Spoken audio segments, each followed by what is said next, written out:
Wednesday right here on Surreal Cinemas with me, your host, Not a Widow. And today we're going to be reviewing Corina. So, sorry. Grab your coffee, your water, your beer, your whiskey, whatever floats your boat, and let's jump right into it.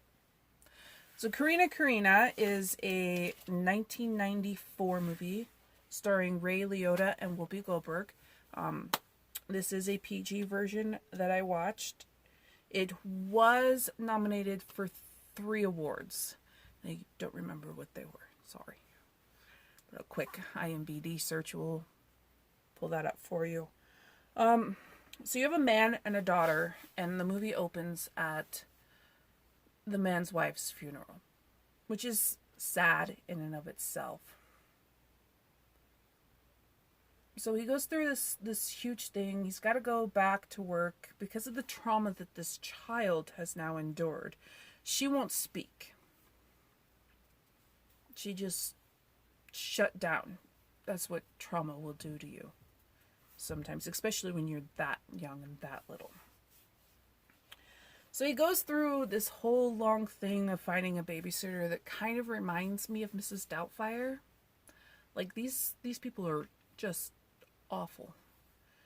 Absolutely awful. From the super religious to the nutbags that just want to sleep with him, because we're talking the 1950s and women weren't really allowed to work, so they needed a husband to provide for them.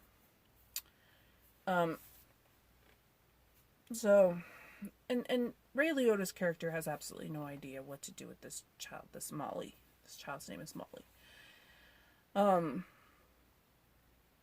But he can't get through to her because, and here's the thing, he's not addressing his own trauma.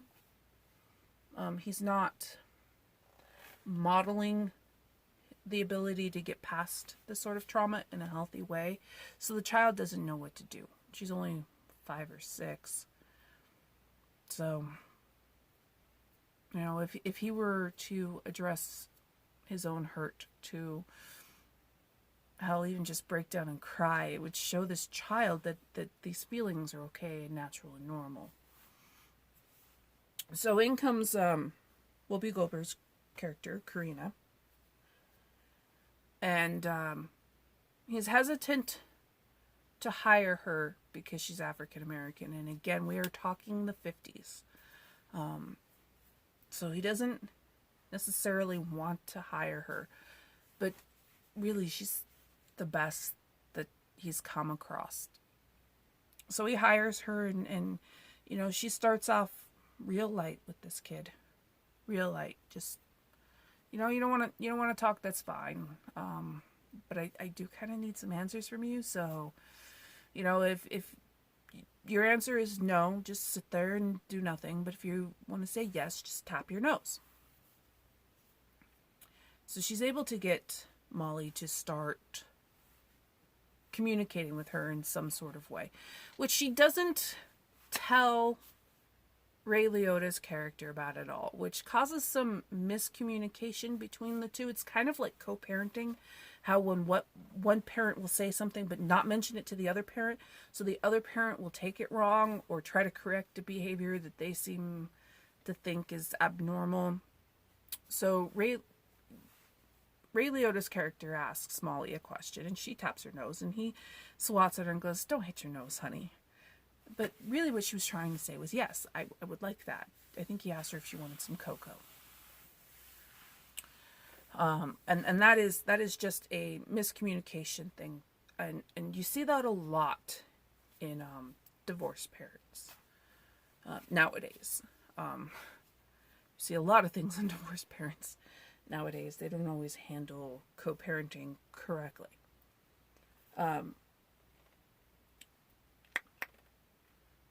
So he does a lot of things that we now know are not okay. It wasn't a thing back in the 50s. You didn't talk about these sort of things. Like when a door-to-door salesman comes and asks for his wife in order to sell her a vacuum or whatever it was. he struggles with how to answer him because to say that she's dead would be too painful. So he tells the salesman that she's in the bathroom. She's in the bath. She can't come to the door right now. She's in the bath. So Molly runs to the bathroom and she gets all happy, and then she finds the bathroom to be empty, and she just gets absolutely devastated. And that is just adding more trauma to the trauma that was already there, which is not a good thing. If you can, in an age-appropriate manner, you should always explain things to the children so that they can digest what's going on. That way they don't build up trauma, which later then can become some sort of psychosis or disability or psychotic behavior.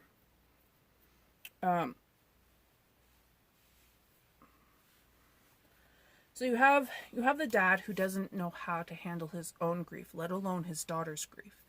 You've got an African American nanny working in a white household, trying to reach a child who's had an enormous amount of loss, an absolutely ginormous amount of loss for her age.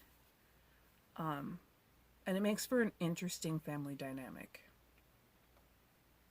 It really does. Now, I'm not going to say that Corina does everything right either, because she keeps Molly out of school and takes her on with her to other jobs, and that's not something that should be done. Now, Molly did try to go to school, and she didn't quite fit in, and she didn't know how to deal with the other kids, or with the fact that, she has an African American nanny, and the other kids are a little...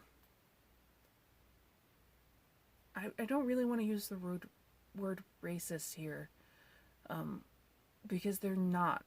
Ignorant? I think ignorant is a better word. Because we all know that racism isn't inherent. It's taught. It is absolutely 100% taught. So, Molly hears things like when they go out to dinner with Corina or out on the town. She hears some nasty phrases that even to this day would not be sociably acceptable to say. And she tells Corina's niece one of these, and the niece gets really, really upset with her and says, "We can't be friends if you're going to talk to me like that." And it really confuses Molly. It absolutely confuses her, because the way that she took the phrase was like, I like these people. These people are people that I like. But the phrase was actually derogatory and extremely racist. And so Corina's niece was like, you absolutely cannot call people that. You can't say that to us. Which really hammers home the whole, what I was just talking about, racism being taught. My brain is going faster than my mouth, and I apologize for that. So, in with all of this, and the comings and goings, and the uncertainty around school and around home life, there's another component to grief that comes along. And nobody really pays attention to it till almost the end of the movie. So both Corina and Ray Liotta's character are smokers.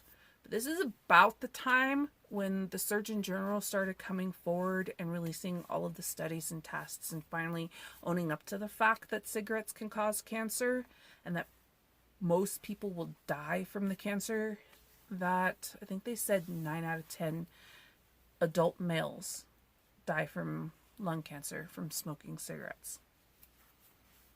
So Molly starts destroying cigarettes because Molly's afraid that something is going to happen to her dad.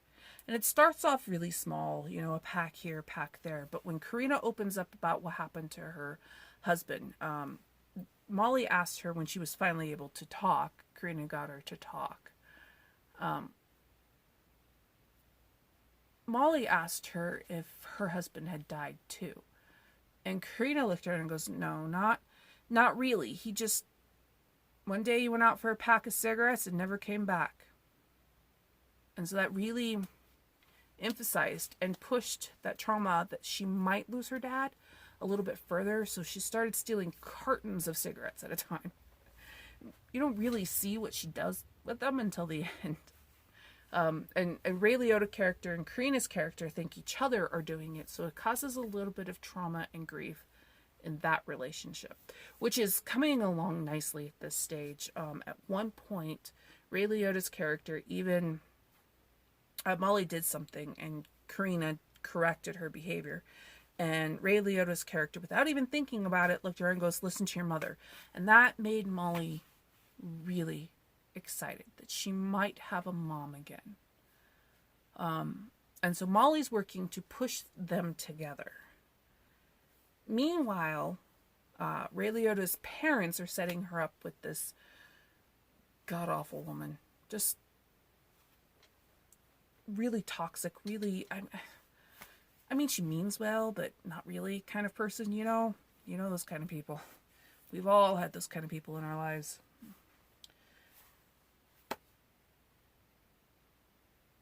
So it just... But the neighbors, every time they're together out in the front yard or doing whatever as a family, the neighbors are watching. Other people are talking about it. They're whispering. They're talking to him about it, which makes him push Corina away. And again, we are talking about the 1950s. I don't know exactly when the civil rights movement was, but it was in the 50s, wasn't it? I believe so. I think so. I love history, but dates and I do not mix. Throughout the movie, you see these very, very subtle signs of racism. And the movie does a really good job of saying this exists without throwing it in your face. It is wonderfully done, to the point that I wish some other movies would have taken that kind of direction, because some of them are very, very in your face with it, and this one does it extremely beautifully. You know, they do a panning shot of, I don't know, was it the library or the pool or something? And, you know, you could see the separate drinking fountains. Corina works for a rich white lady, and she treats her absolutely despicably. There's a difference within the communities and the houses and the upkeep and all of that stuff. And it's subtle, but it's there. And it was done absolutely beautifully, in my opinion. Not that any racism's ever done it beautifully, but the portrayal of it was done beautifully. So, as it comes with every kind of movie like this, Ray Liotta's character has to make a choice. And so he fires Corina over her not telling him that she was keeping Molly out of school. And he tries to get together with the person that his parents are pushing him towards. But he just really doesn't like her. And she doesn't really care about Molly all that much. After his father dies, and after he realizes that, you know, grief is going to be there no matter what, but it was more bearable with Corina in his life, he decides to go back and get her. And it was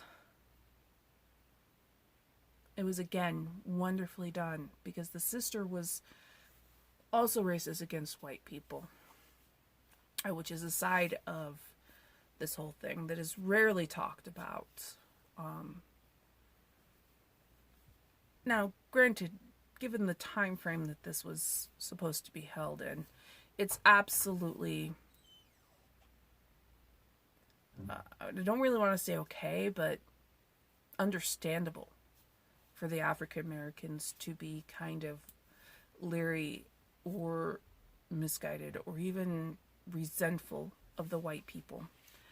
But with any sort of minority or or racial discrimination. You have to take it on a person-to-person basis, not based on their race. Plain and simple. But yeah, so they get together, and it's an absolutely beautiful movie. And you can get a lot out of it if you look at it from the aspect of what to do with grief, how to handle grief. There's some things they did really, really well, like Corina telling Molly that it's okay to feel her feelings. It's perfectly fine for her to feel those feelings. She just can't act out on them. At least not the anger ones. She can cry. It's perfectly fine. She got really mad one night that Mommy was gone, and so Corina started hitting the little blow-up pity thingies for kids. You know? Let her anger out in a manageable way, in a responsible way. It was absolutely wonderfully done. So yeah. That's it for me, guys. I'll see you next time in the theater. Toodles!